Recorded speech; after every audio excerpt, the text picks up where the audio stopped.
by Brandy Pet. Welcome, everybody. It's me, Brandy P, with the Yes, I Am the Veteran podcast, and I am joined once again by the 6-time Emmy Award-winning veteran herself, Miss Pacifica Sauer. How are you doing, Pacifica? I'm good. How are you, Miss Brandy? I'm here. Yeah. There. Me too. What day is this again? I think it's Thursday, something like that. Don't mess me up. I'm supposed to be in the hospital then. Right. Veteran life, I tell you. No, it's a beautiful day. So. It is. It is very beautiful. Very windy, though, unfortunately. I believe a tornado touched down by my house this last weekend. You know, I've heard a bunch of tornadoes have touched down in a bunch of places. Some of these places don't even get tornadoes that often. Yeah, we don't. I thought for sure I was safe in Canyon Lake and these tall hills. Nope. Just kidding. But even in some of the cities, tornadoes have been touching down, and normally the air is way too hot, and the layers of air that you need to make a tornado turn aren't really available around concrete in cities and stuff like this. But lately it's crazy. I think part of it is the hurricane system in the Gulf. Yeah, absolutely. And sorry about that, Pacifica. What were you saying? No, that thing right now is really causing a lot of havoc. I've never seen anything get like big like that overnight. Practically, it was a 1 when I saw it tooling around, and then all of a sudden it was a 5. So I'm really hoping those people in Jamaica are okay. Me too, and I definitely hope that they get the aid that they need as quickly as they can. It makes me miss my military days where we would do humanitarians, and we would be able to do that and go different places and help different people with different natural disasters. But my thoughts are definitely with them and their families as well. I did want to bring out our honorary co-host for the day, and that's going to be Miss Ashley Ramirez from Sons and Daughters of Liberty. And we'll bring her out now. Ashley, are you there? Oh, well, bring her out in just a moment then.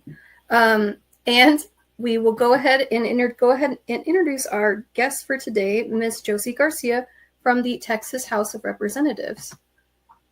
How are you, sis? Hello, ma'am. Good morning. Well, it's always afternoon. We're here. It's daylight. We're fine. Happy Wednesday, we'll say. Yes, and it's such an honor to have you on our podcast. You do so much for the community. You inspire so many women and males as well. I can't leave the guys out, but it is absolutely a pleasure to have someone as accomplished as you on our podcast today. Thank you. Thank you. It's an honor. Thank you guys for having me. I'm excited. All right. Well, let me go ahead and bring out our guest co-host for the day, Miss Ashley Ramirez. Hey, girl, are you there? Yes, I'm here. I was worried about you for a minute. Get it. But I'm good. How are all of you guys? We're here. Everything's doing good. Oh, yeah. Wonderful.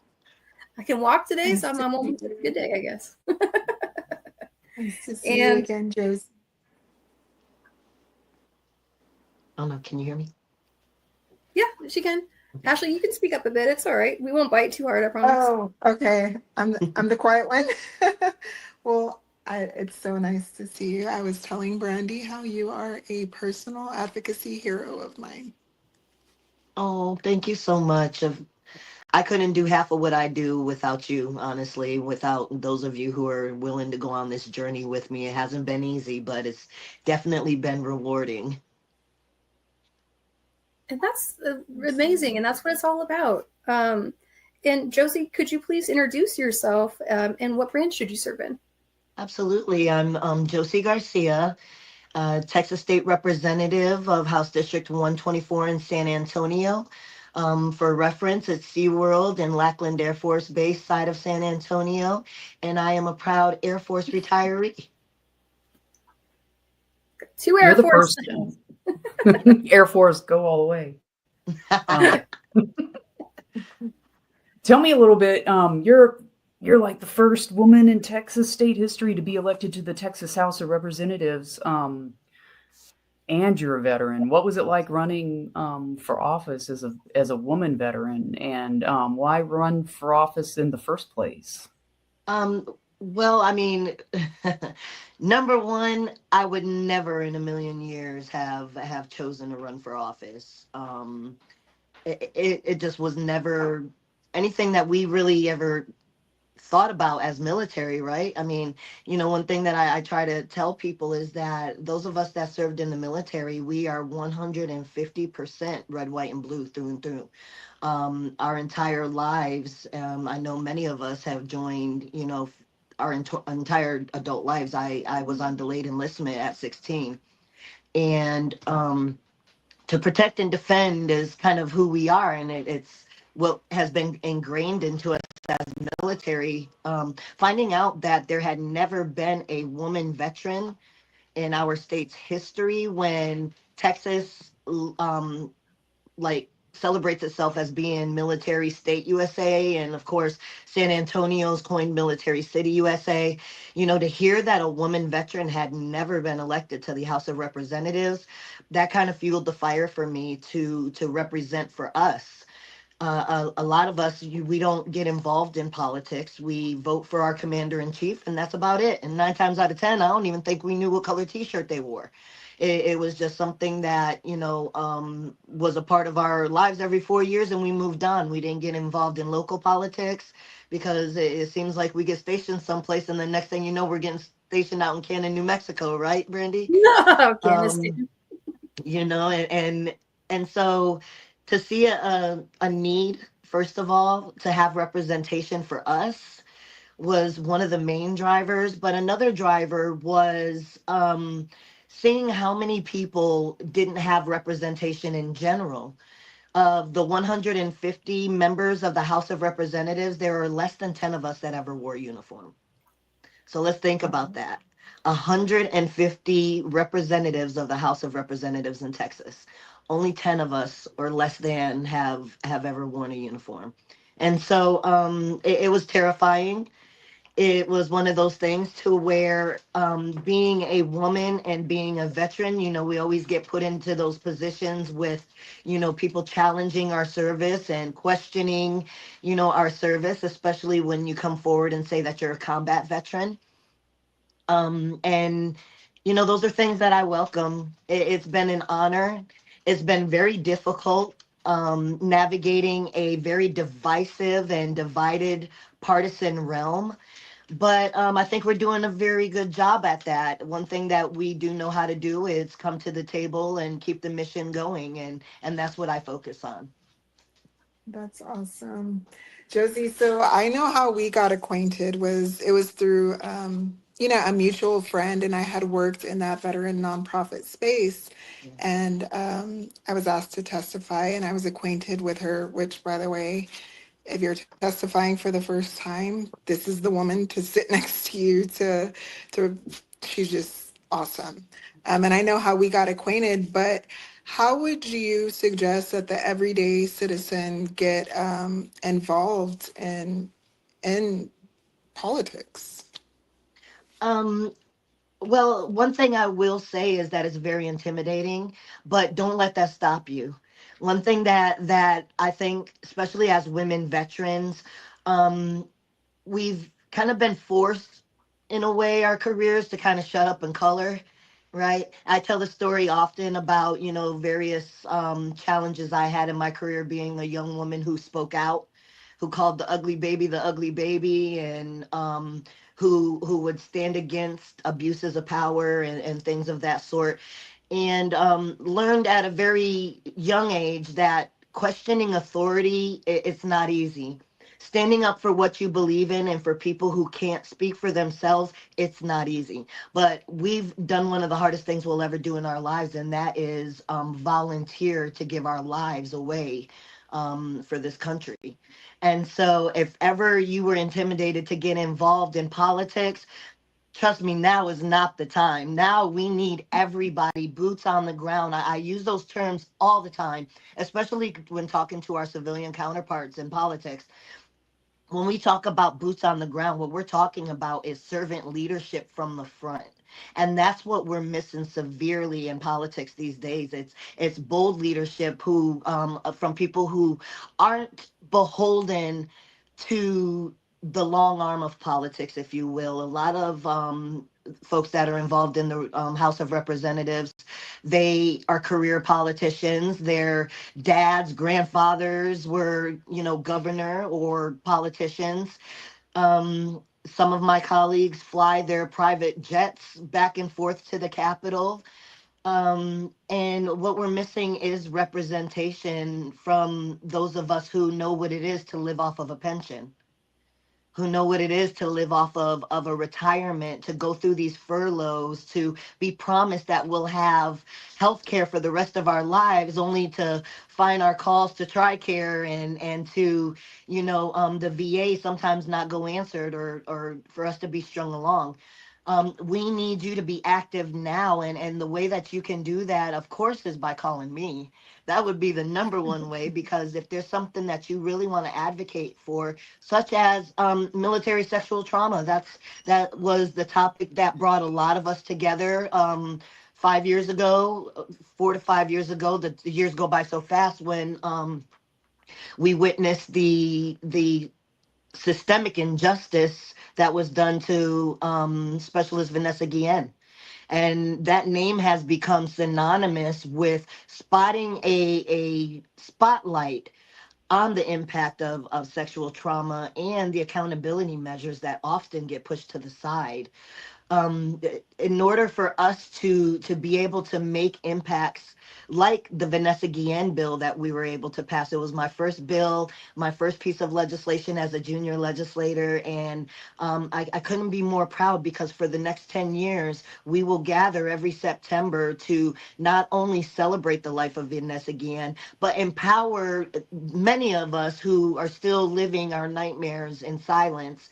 And those of us who want to be able to step forward and speak on the issues, but just don't quite know how to. Thank you. You know how to answer a question. Yes, I she get a does. little preachy sometimes, so Amazing. forgive me if it goes too long. Just chop No, me off, or if it's I Sis, get no, it's off inspiring. line. no, ma'am. Like, nope. I don't curtail Shiro's on this podcast. I don't know if you knew that. One time, our The longest more podcast details, was the for better. 3.5 hours, and that was when a Rosie had come on our podcast, and she had heard about MST and the numbers, and she absolutely wanted to hear everything. And so, no, we would have been there 6 hours because this information is important to get out there, but we wouldn't do that to anybody here. However, I would do it. And so, what can you do if you are trying to reach out to a political official and you're receiving no response? Because I know we, as veterans, not saying with your specific arena, but in the past, I know I've written to congressmen or women regarding issues, and I've either gotten like the auto printout from the va.gov that says everything I already know, or I don't get a response at all. So, what Yes. advice would you give to someone that may be frustrated by that lack of traction? Yes, I'm glad you mentioned that too, because it's something that sits with me often. In the state, I represent 200,000 people in my district. That's 200,000 constituents in my district alone. Bexar County, we have about 2 million, 3 million people. There are 10 representatives that represent those 2 million people. And so one thing that I found that has been effective is not only when you send a letter to your representative, but also call their office, talk to their staff, get to know who their staff is. If you can think in one day, I can get 1,000 messages, literally. Sometimes there's spam messages where it will be the same message from 100 people, from 1,000 people, because that's how people are taught to advocate. They'll get big groups together, special interest groups, that say, hey, send this to your legislators. And we get inundated with different spam types of emails. We get inundated with all different types of federal, state, local notices. And so when you think about the staff that's working in the office, they have to not only go through all of the official emails, through all the caucus emails, through all the cell phone calls, all the office visits, all the office calls. And I experienced something called facial blindness, right? Or issue blindness, where you will meet a group and discuss an issue and you want to support that issue. However, just as soon as we're talking right now about a specific issue, here comes another emergency issue behind you in the door. And so it happens a whole nother topic, a whole nother meeting, a whole nother set of requirements. And this is constantly happening for us. So a long story short, you message your representatives, you give a call, leave a message for them to contact you back. It doesn't happen, send another message. It doesn't happen. This is something that people do. They will loop in every single representative for Bexar County and address it to who they want to. So this is another way that that my office helps all of Bexar County advocates. Sometimes we'll see emails that'll come through, and it might not be directed particularly to Josey, but I'll answer anyway if it's something that I can help with, or if we see it, we'll answer anyway and see how we can be of assistance. When we are helping somebody else's constituent, as a courtesy, we'll reach out to the other office if it's something that is in their purview. If it's not, we help ourselves. So when it comes to, we had a veteran send us a congressional complaint. Of course, I'm not Congress, I am state, but they sent a congressional complaint that their congressman had not answered and needed assistance with advocacy for opening up a sexual assault case that had happened at a previous base. Anything that has to do with federal law is under the purview of Congress and state Congress. I mean, and U.S. Senate, excuse me. Anything in purview of the state comes through the state. However, as a woman veteran and as representatives, we can still advocate federally for you. And so that's another thing that would happen is we would contact our federal partners, and it may not be your representative either. It might be another one of our federal partners who can help us push the issue forward. So what I want to say is, please keep in mind that your representatives are receiving tons of emails, tons of phone calls, and every issue is very important to us. However, persistency is key. When you're persistent and you say, you know, like for instance, Brandy, you and I have seen each other over the course of the last year, and we kept saying, hey, we got to do this podcast together. Oh, we need you. I want to interview you. And we could literally see each other for the next 5 years and keep saying the same thing. But because you took the extra step to make sure you got on my calendar, that's why we're here today. So where some of us might feel bad, like, oh, I don't want to reach out, or, oh, I don't want to bother them. Oh, I don't want to bug them. We need you to bother us. We need you to bug us, because we are inundated with thousands and thousands of correspondences. And some of them, large portion of them are foolish, you know, mess. But a large portion too are ones that we're really trying hard to answer. Thank you. Oh, and I'll tell you too how to find your representative. That's helpful. Ooh, yeah, tell So us. there's a couple of different ways you can do it. If you're in Bexar County, Notes, you could guys. say, huh? I said take notes, guys. Sorry. Yes, absolutely. So first thing you want to do when you're looking for your local, such as city council, put in who represents me in city council in your county. When you do that, it should pop up an automated screen where you can put in your address, and it'll give you a list of who your city council members are. You're going to do the same thing for state. Who represents me in the Texas House of Representatives? You know, and you put in your your address, and it pops up who your state representative is, who your Texas Railroad Commissioner, or who ours is, your state senator, and your Congress people.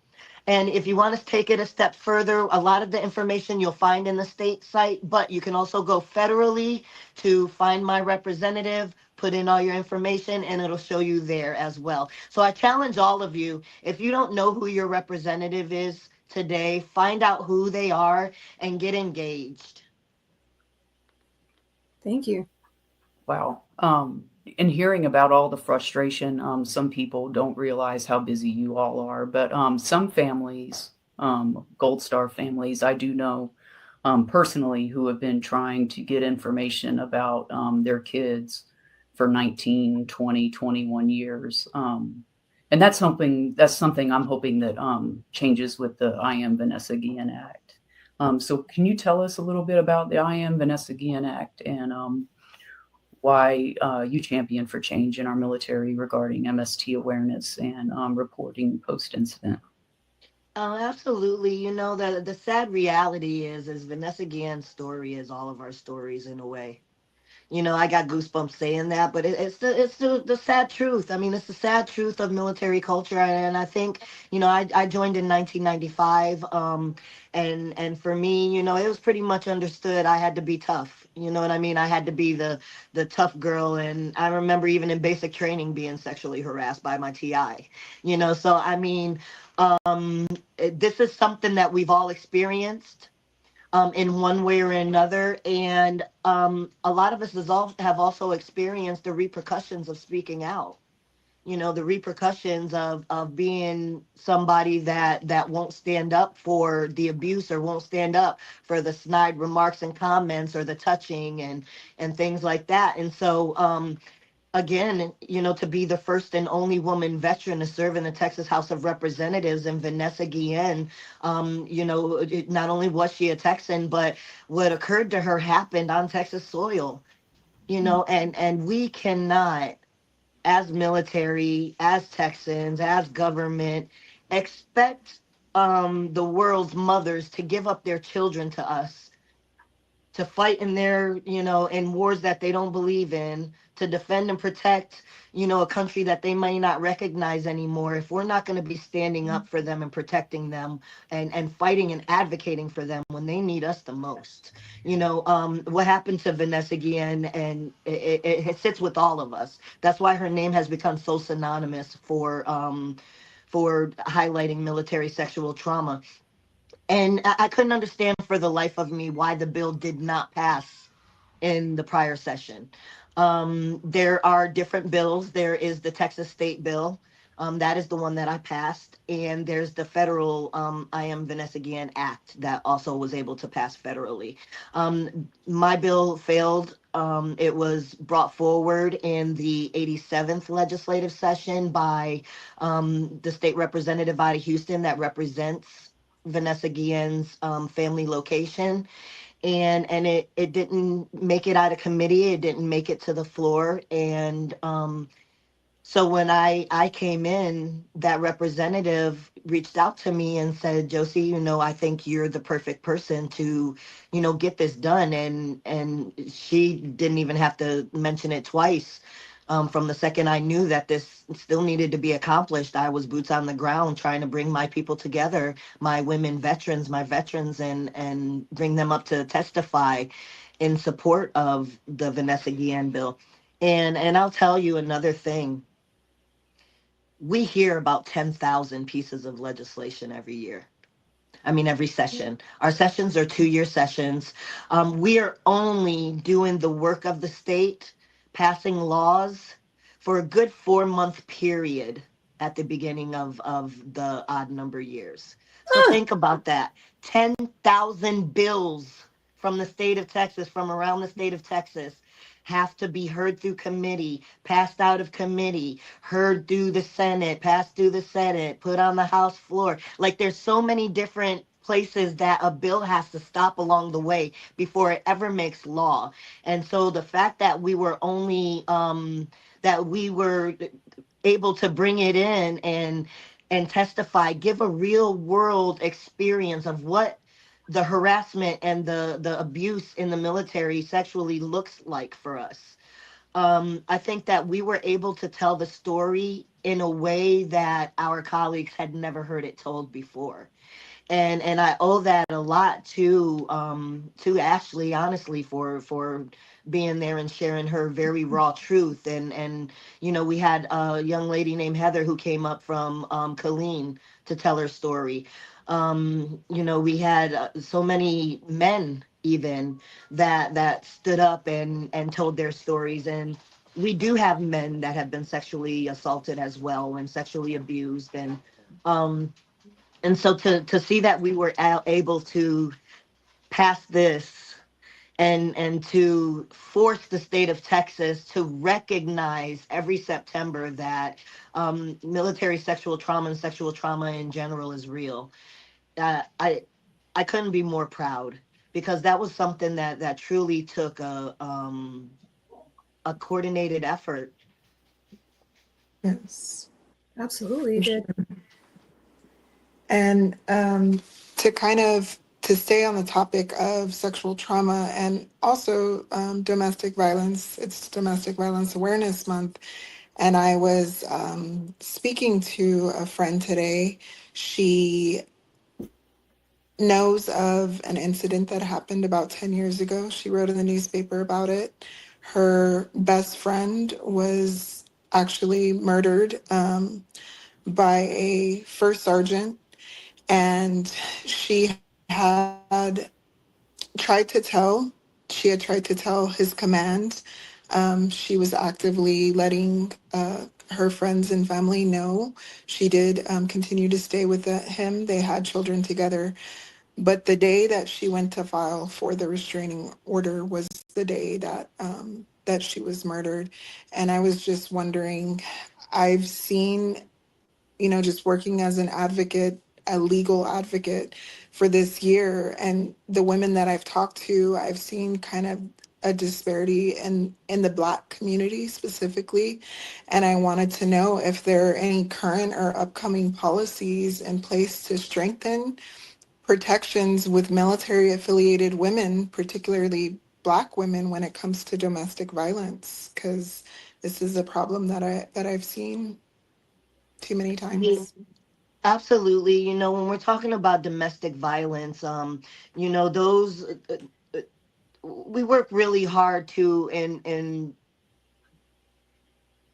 we work very hard to not let any of our colleagues forget that this happens to anybody and everybody. A lot of times when we have these issues, especially when we're speaking about criminal justice implications and, domestic violence, anything that has to do with incarceration, law enforcement, there is a huge disparity in who gets help and who doesn't, who's victimized and who's not, who's given the benefit of the doubt and who's not. However, at the end of the day, what we're doing as a coordinated body, meaning I'm the secretary of the LGBTQ caucus, I'm the secretary of the Texas Legislative Black Caucus, and I'm the whip of the Mexican American Legislative Caucus. What we're doing is we're making sure that those issues stay in the forefront of our advocacy, addressing those issues, making sure that, survivors are protected, and something that I share with people, and I haven't shared it a whole lot. um, you know, um, Unfortunately, I just happen to be one of those folks that have experienced probably every trauma you can ever imagine. And I remember one time attempting to get a restraining order and being told that even though there was a credible threat on my life, that unless something physically happened, that there was nothing that could be done. And I remembered feeling so hopeless and terrified. And to be honest with you, that kind of kicked into high gear a level of my PTSD that I suffer from today, to where I became extremely agoraphobic, afraid of the outside, afraid to go outside because I didn't know who was watching me, or I didn't know if, if I was going to be attacked, or if the threat was going to be real this time, or, and so that's something too that we want to really be able to visit is, a loosening in regulations behind obtaining documentation like a restraining order or a protection order. At the end of the day, sometimes what we really need is that documentation. And let's be real, documentation isn't going to stop us from being hurt. There's no restraining Yeah. order in the world that's going to save our lives. There's no protection order in the world that's going to save our lives. If somebody really has, just the fire in them to do evil, they're going to find their way to do it. And that's a sad reality because we do see that. However, without that, there is no deterrent. Without that, there is no documented, effort that shows that you did try to protect yourself. um I know we're oftentimes discounted. because sometimes we'll have, especially in relationships where there's children involved, you'll have times where you'll see the abusers getting the abused back, or them going back to each other, or, dropping cases, dropping charges, things of that sort. One size does not fit all. One size does not fit all when it comes to domestic violence. And also, domestic violence looks different. It's not Mhm. necessarily getting punched in the face. And that's what a lot of people need to realize as well, is that when we're talking about domestic violence, it looks a variety of ways. And the one thing that we want to do is make sure that all women, particularly military and women of color that are often left behind in terms of advocacy, we want to make sure that there is an ease of access to feeling protected. We're trying to address as well, the amount of time it takes for 911 calls to be answered, to which calls are being responded to. But one way that we can help also is by constantly reporting. Don't be afraid to report. Also, if you make a report and you have gotten no follow-up, reach out. You can feel free to reach out to me. My team can help look into a case to see where it's at, to make sure that you're talking to the right people. I can't get involved in legal cases. I'm not an attorney. I'm not an ad litem or any legal expert at all. I'm an activist and an advocate that has experienced a lot of these traumas myself and have had to go through a lot of the systems. Up especially important regarding women veterans now more than ever. Oh, Jesus, have you felt what it feels like outside? This political climate is insane. We're experiencing some really weird times. Really weird times. I mean, with the overturning of Roe versus Wade, and not for nothing, no matter how you feel religiously about, abortion or women's rights, come on. Yeah. I don't understand how we have gotten to a point in our modern history to where we have literally put our bodies on the line to defend and protect the Constitution of the United States and all of our rights, and go into other countries and help liberating them and giving them freedoms. And we're witnessing our own being snatched right before our eyes. I mean, if that's not a contradiction of what we served for, then I don't know what is. So it's a very terrifying time where we're witnessing our own personal liberties being stripped from us. And who's going to advocate better for us than us now? And on top of that, we're overdue for a woman president, and if not us, then who? Right? So we got to come out and we've got to be a part. That's right. Who knows better about nurturing a nation and national security than women veterans? And so if anytime you all need the fuel and the fire to get activated and to get involved, it's now.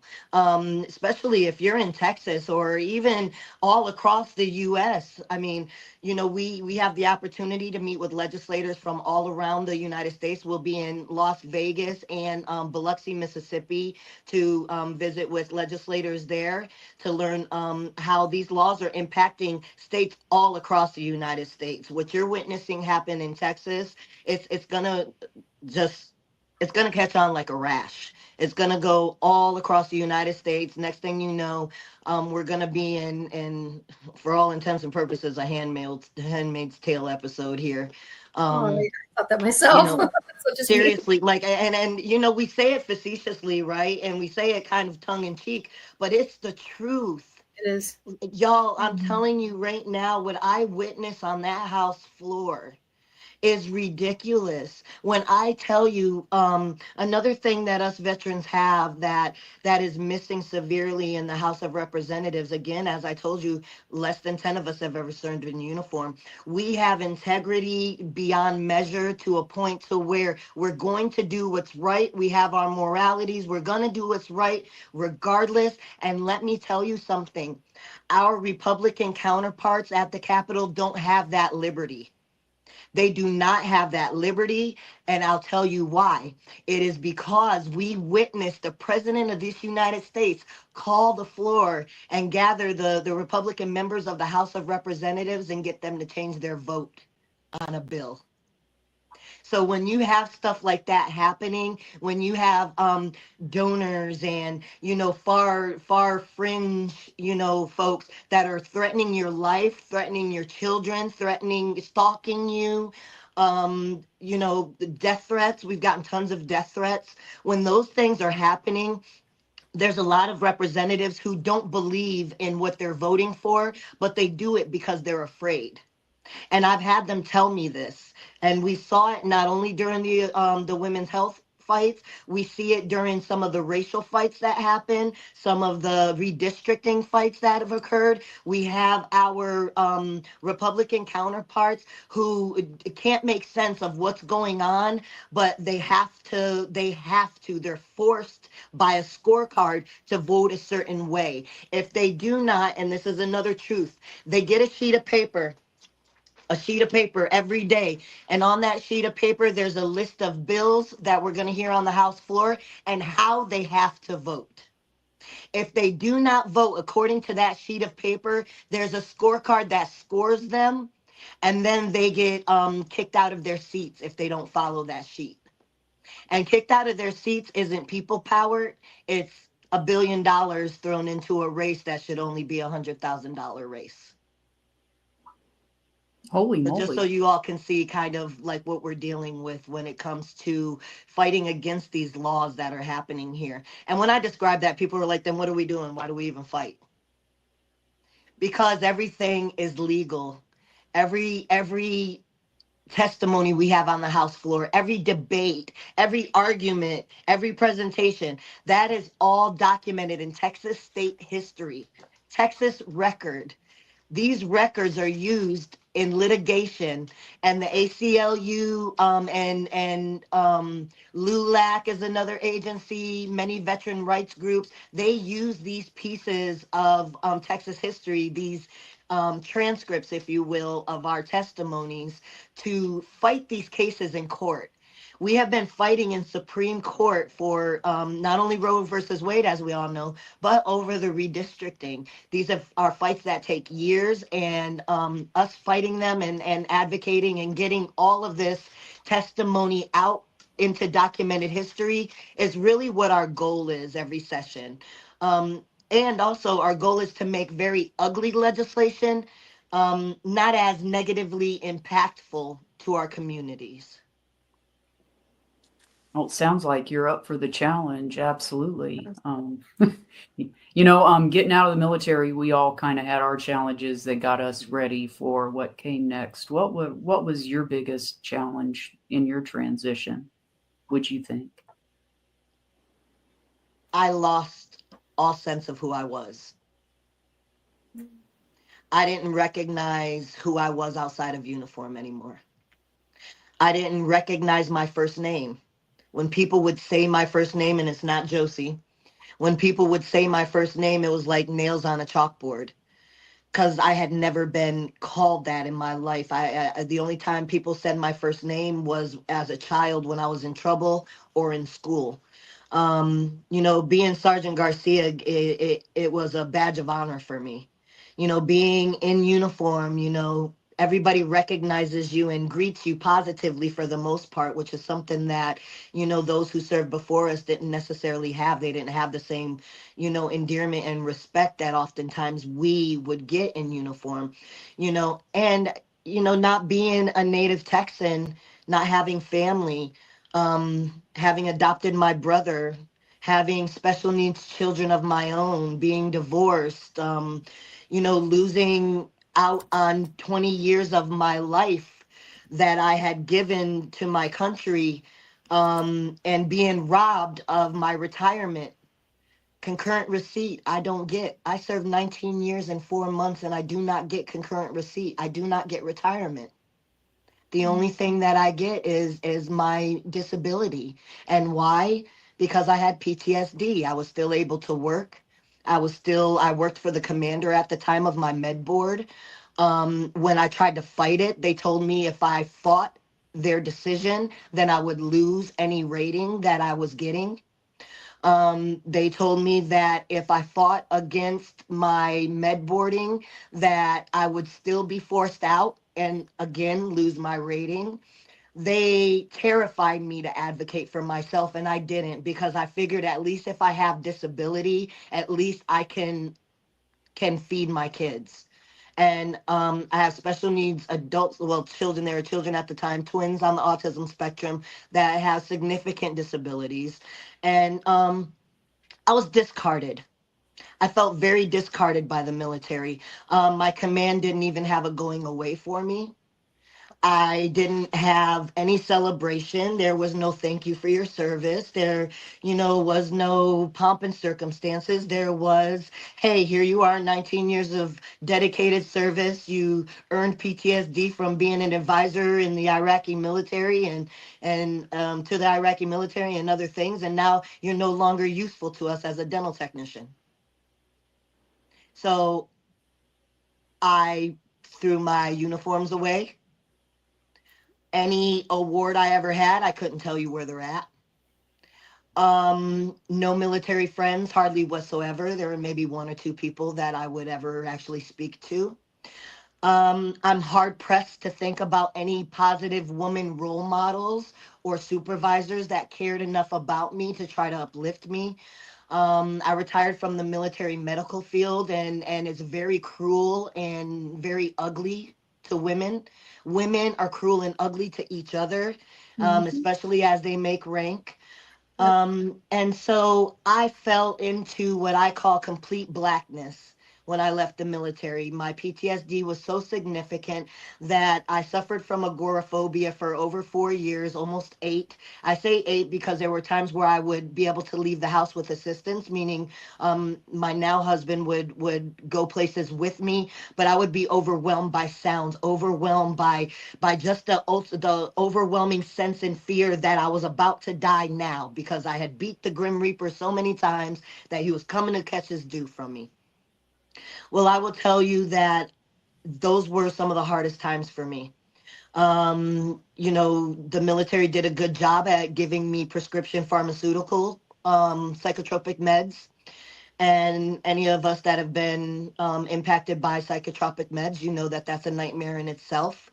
I found myself hopeless. I found myself helpless, feeling helpless, doom and gloom like you would not believe. I'm not a drinker, and I started drinking because I couldn't bear the empty feeling and the sense of being alone and being a nobody, being somebody I couldn't even look in the mirror and recognizing. It wasn't until COVID hit, if I'm honest. COVID hit and I have respiratory disease. This was the Grim Reaper coming back to get his due for me again. And I remember being so terrified. I wouldn't open my door. I wouldn't touch anything, like germophobia, like you would not believe. And then one day we saw the protests happening on TV. Protest. The world was at unrest. And this was when the murder of George Floyd happened. And of course, it doesn't matter where you fell on that side of the issue either. All I knew is, as a woman veteran, the world was in an upheaval.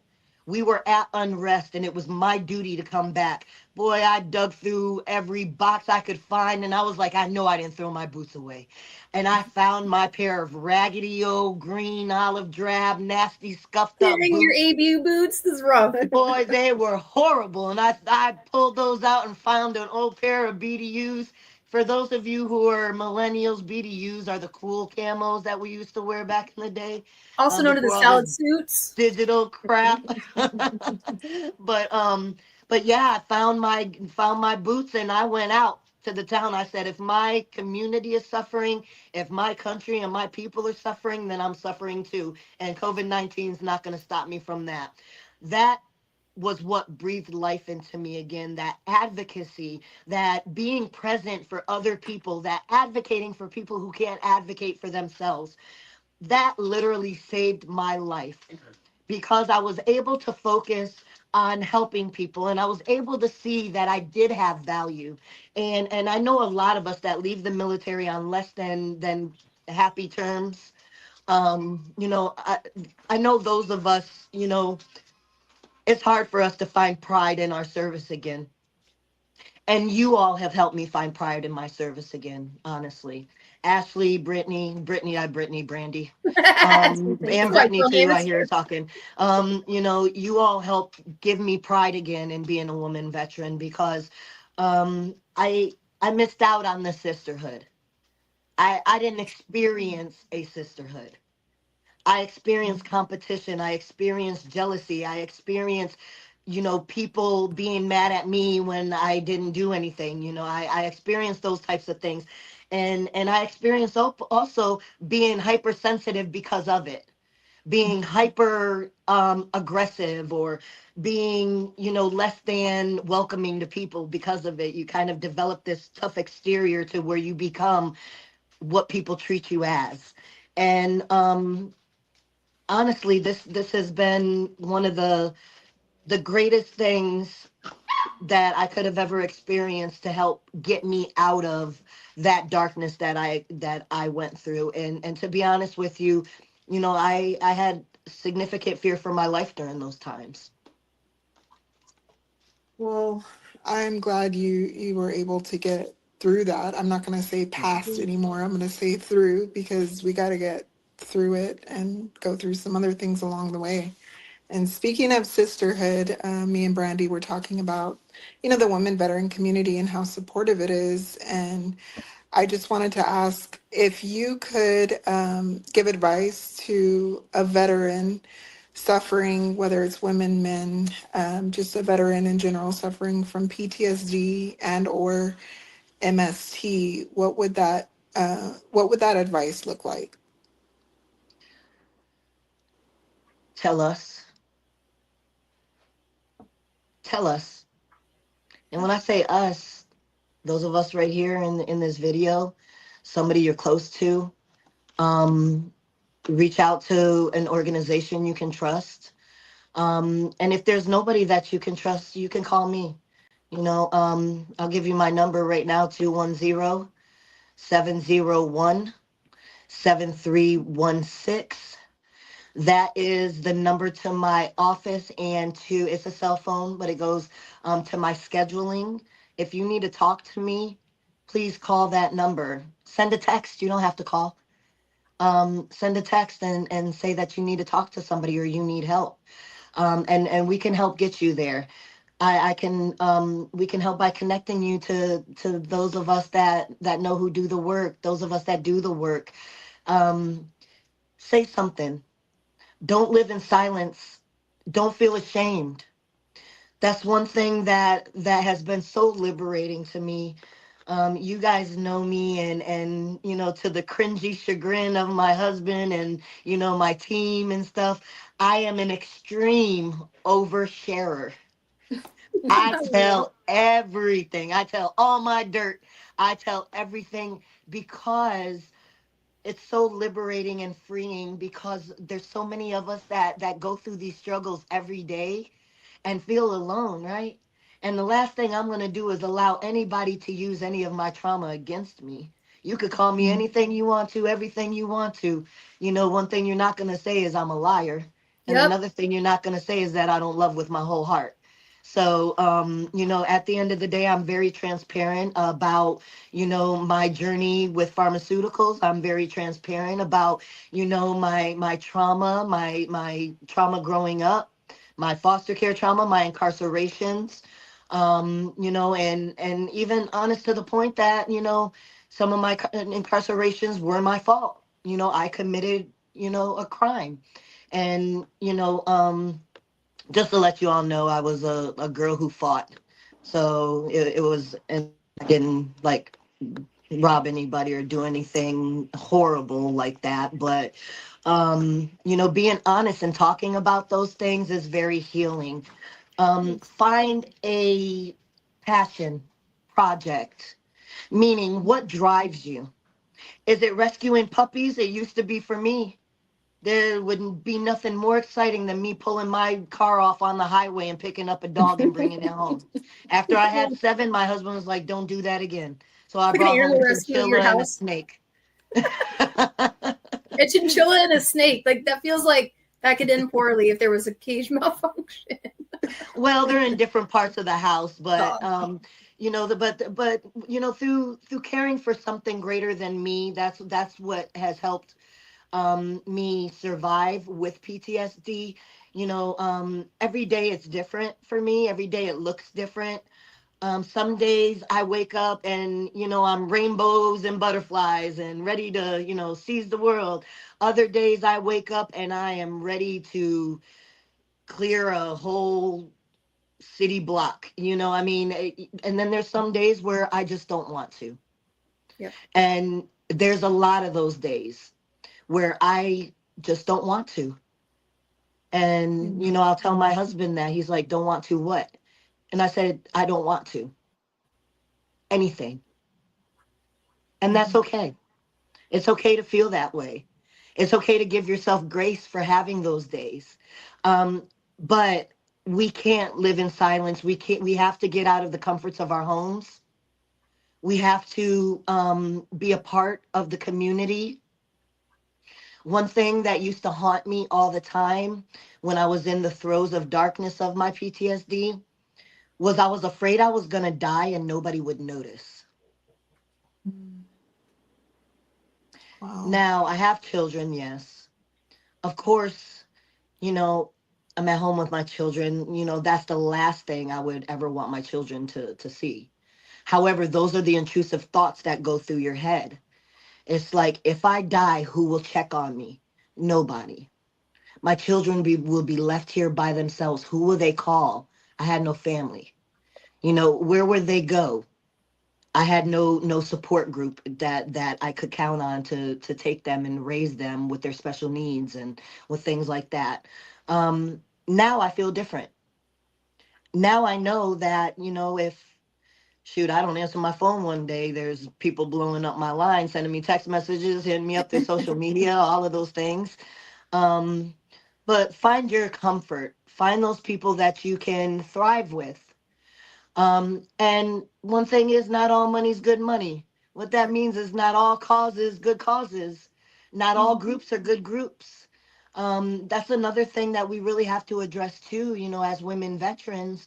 You know, I think a lot of times we come out and we're desperate to find that connection, that sisterhood, that understanding, and we're met with less than what we kind of expected, or less than what we wanted, or, you know, crabs in a barrel mentality, or mean girl, you know, behavior, or wanting to keep everything to yourself, and, oh, you can't do this because that's what I do. And, you know, those are various things that I've witnessed myself as a woman veteran trying to navigate as a legislator.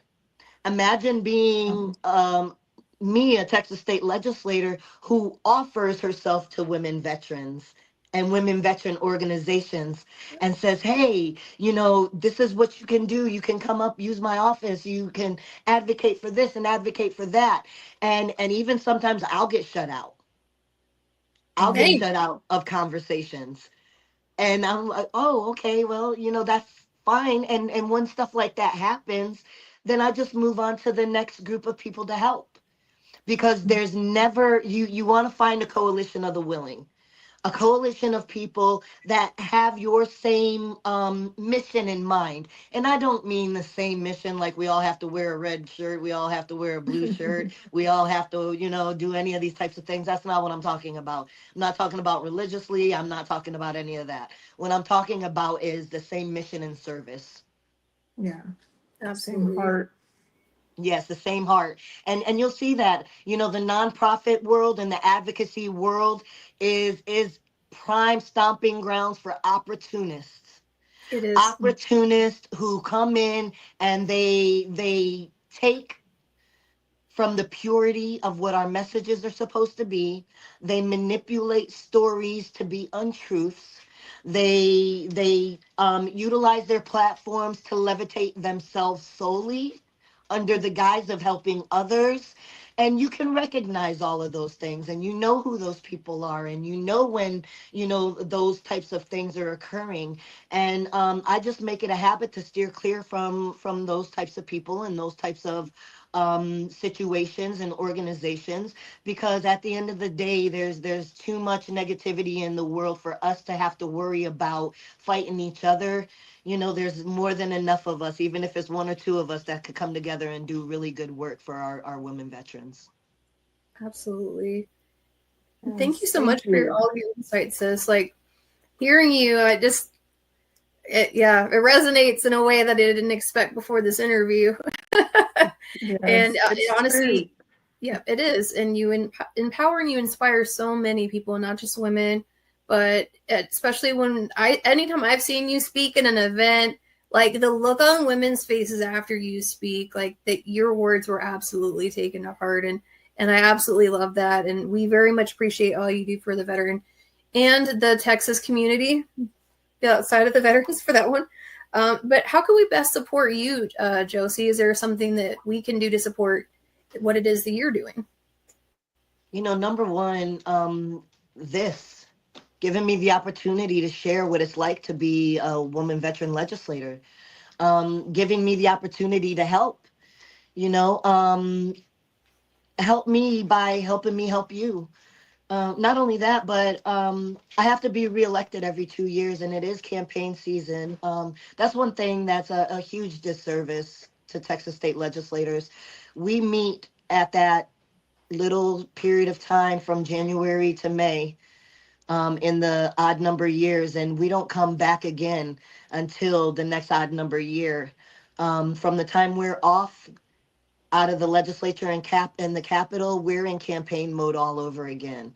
And as I mentioned to you all, campaigning is very expensive, and that's something that us as women veterans, we don't know how much it costs to run a campaign. But those little mailers that you get in the mail, where are they at? What do we have here? Those little campaign flyers and stuff. Yep. So you're looking at $10,000 Ah! just to Wow. just to send one. Yeah, $10,000 that's just to send crazy. one, and we're supposed to send 5. And I say Wow. supposed to. That's like the formula they tell you Yeah, to, right? Not only that, I get paid $600 a month to be a legislator. and $600 a month to be it's a a common legislator. it's a common misnomer that a lot of people they would assume that because you're in a political office that it's a lot of money that you're getting paid. I took Texas government to graduate college, and I think what is it like 10 million even for the governorship of Texas at minimum or something is what it costs, and it's going closer like the higher range of that now. I really had no idea until like I really started learning about government, just how expensive it is to do that. But do you have any upcoming events or fundraisers that we can support? Yes, absolutely. When we're looking at fundraising, we have to pay our staff out of our campaign budget, because our fundraising, our capital staff is very minimal. Our capital staff budget is very minimal. We get about I forget off the top of my head, but like $12,000 a month, and that has to pay your whole staff. And that's definitely nowhere near enough to be able to hire good staff.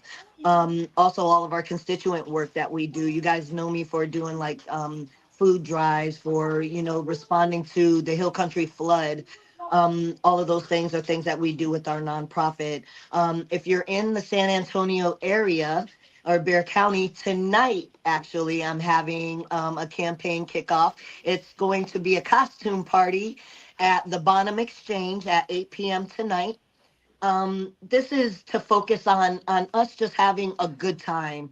We have gone through so much just negativity, and the world feels crazy after the last couple of months. And I just want to bring my people together that are on Team Josey to just come together in fellowship, to learn a little bit about what we do, and to really enjoy time tonight. Dress in your favorite costume. You guys know I like to dress in costume and evade folks every now and then. And, this will be a good time for us to get together. You can visit my website, www.josey, Josey, Garcia.com.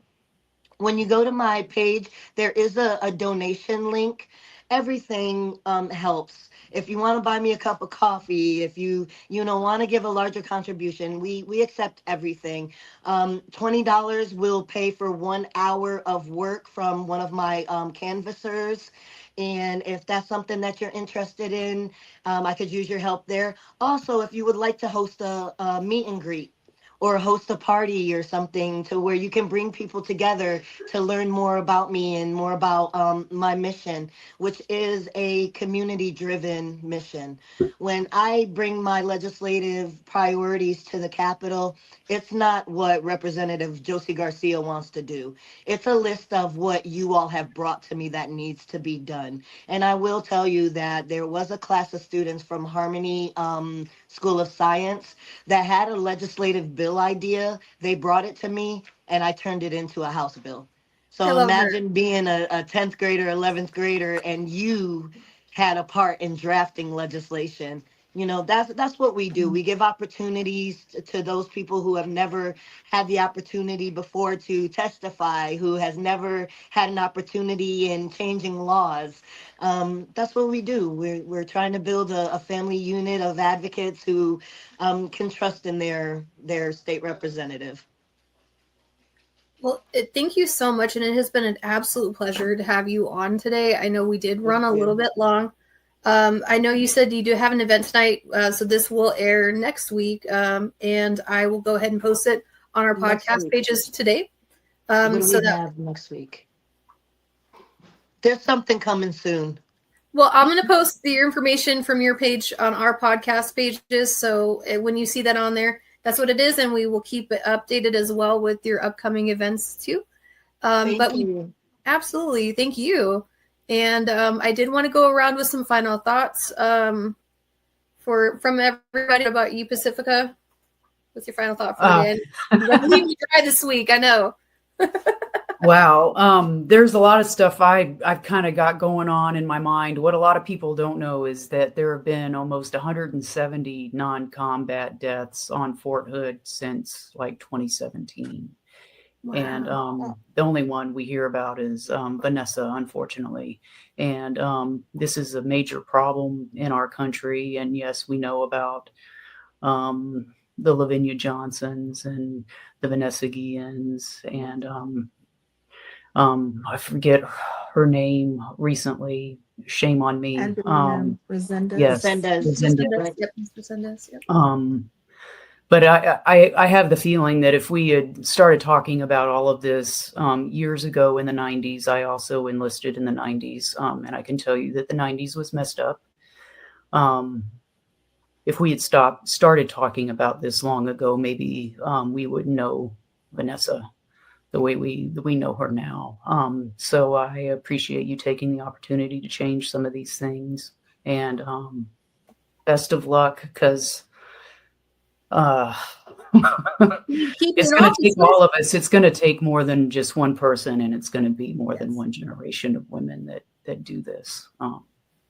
Absolutely. It's a systematically ingrained behavior in a lot of people. So, and it ruins lives. So, yes. Thank you. And yes, absolutely. And what about you, Miss Ashley?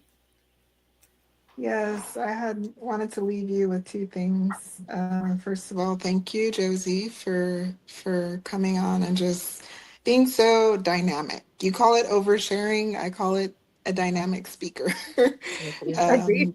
It's just so relatable. You help those of us who are in the nonprofit world, and it's not easy being in the advocacy world, to continue that mission. And I also wanted to say, I know that you had said that you don't have legal certification and things like that, but if you ever need me, I am a legally certified victim advocate. I'm about to go meet someone right now, and I do work for free with veterans and non-veterans. So I want to make myself available and nonprofit available if you ever need to use me as a resource. that I can be available for that. I'm not a lawyer. I work with them, but I am legally certified to where they wouldn't be able to kick me out of a courtroom. Girl, we'll So, find lawyers. Don't worry about that. You'll be all right. We'll call on you for sure. We're the okay. ones.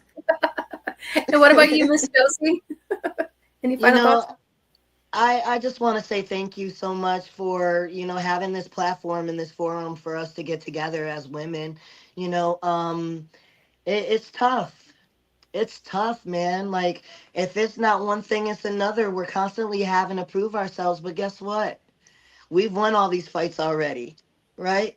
So if anything, just roll your sleeves up and be ready for it. You want to start a nonprofit? Do it. You want to, be an advocate? Let's go. You want to run for office? Call me.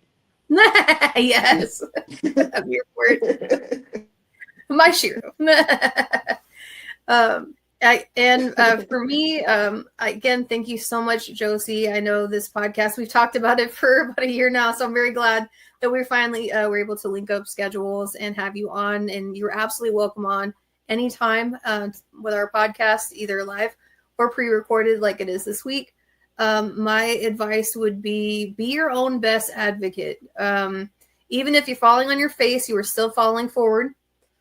And just don't give up on yourself and just really keep going. Like, not a lot of people see people that are public figures and they think that they've had only W's and it's been phenomenal. No, there's a lot of losses that you just aren't aware of. And just because you see what's online, like on Instagram or certain pages, like, it doesn't necessarily mean that's all the aspects of their life. But you're stronger than you know, and we absolutely appreciate our viewers. And if you have any questions, if you need help with something, reach out to us. That is what we at Yes, I Am the Veteran are here for. Again, I will go ahead and close it up for the night. And everyone, be kind to each other. And thank you guys once again for coming on our podcast. All right, Aurelia, take us away, Nuggie. We are Yes, I Am the Veteran podcast. Good night. Hi, I'm Good Amanda. night. Just a reminder, smash like, hit subscribe, and click the bell. Please give me my mommy some hearts. Yay, victories!